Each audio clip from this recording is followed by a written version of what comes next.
Hey, what's up, guys? Eli Fishman here with Talking Ball Interviews on YouTube. Back with another interview, and today I'm with New York Yankees pitching prospect Jake Agnos. Jake, thank you so much for coming on today. Appreciate you having me. Thank you so much for joining me today. Much appreciated. Starting off, you were the 4th-round pick to the New York Yankees in this year's Major League Baseball draft out of East Carolina. Talking about that draft, how cool was it getting to hear your name called, and talking about that whole experience? Yeah, it was a wild weekend. We were still playing. We just won the regional after losing the first game coming back, so that was cool. Definitely stressful. It was kind of hard to kind of balance, the season and the draft, but it was a huge sigh of relief once you get your name called, and it was surreal being called by the New York Yankees. For some reason, it's just got that, that name about it. But no, it was awesome, and definitely glad it's over because it was a very stressful weekend. Did you get a call, or did you see your name pop up? Did you hear it? I actually got picked before I got called. My advisor at the time told me the Yankees had said they were going to select me maybe a minute before that, and then I saw my name, and then my teammates came out, and then about a minute after that I got a call from Billy Godwin, the scout, and Bryce Harmon, who I played with my freshman year, who's now with the Yankees. With the Yankees organization so far, have there been any big surprises, or has everything gone to expectations? No, it's definitely a traditional team with a deep, rich history, which you can tell in the daily routines. But that's something I was used to at school, just kind of having the traditional, like very specific rules on what they want. But that's what makes them successful, so it's nothing new. Very smooth transitioning.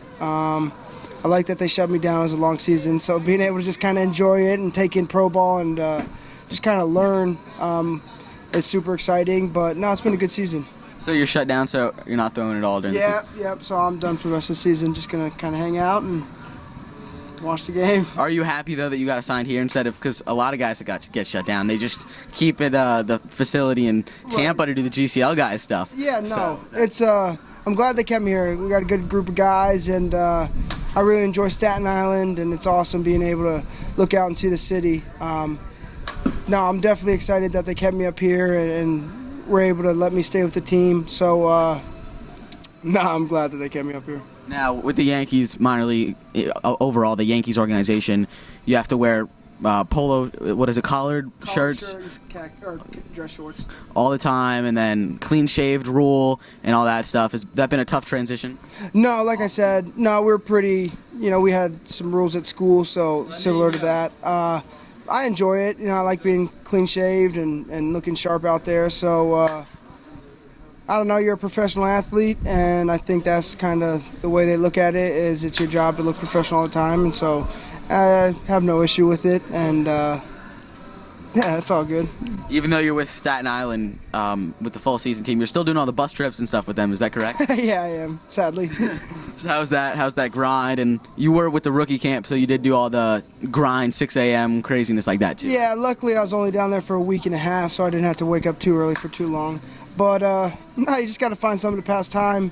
Have started getting into new Netflix shows, but other than that, talking to the guys, listening to music, sleeping, that's a big one. So, are you a video game guy? Do you do the video game stuff on the bus? No, I'm not on the bus. I do play Fortnite. I'm not good, but not on the bus.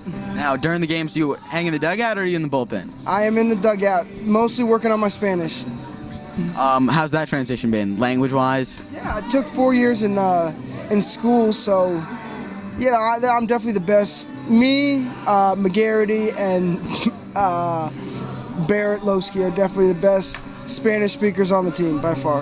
With the rookie camp, was there any big surprises or shocks to you that, oh, I didn't realize we had to do this, or man, this is crazy that they said? I knew they said there'd be Latinos. I did not know there were going to be that many Latinos, but I mean, I like being around those guys. They're super full energy, and they're just happy to be there, and who doesn't like being happy all the time? So, is that kind of crazy though, considering that some of them are coming over here at 16, and some of them are playing here or in the GCL and Pulaski and all that at 17 and 18 years old? Is that crazy to you? Yeah, I mean, it's super cool to see their stories, and a lot of them don't come from much. So you can see how excited they are just to play the game, and it kind of puts things in perspective and makes it a little easier when stuff's going bad, because like a lot of them have, I like talking to them about their family situation, stuff like that, getting to know them.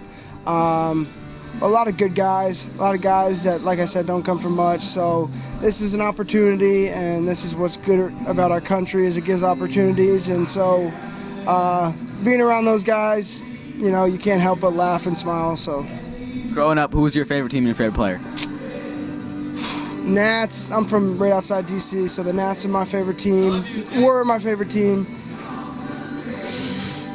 I don't know. Max Scherzer is probably my favorite player. I think he's one of the best competitors in any sport, and it's just fun to see him go out there and pitch out there on the mound. So, Talk to me about your scouting report and your repertoire. What do you throw? Throw a 4-seam, a 2-seam, a slurve, a 12-6, and a changeup. What's your mound approach, and do you have like your own pitching philosophy? Just be aggressive. I'd rather make an aggressive mistake and get beat like that. Try to fill up the zone, get ahead of batters, and strike them out when possible. All right, man. Thank you so much for coming on today. Much, much appreciated.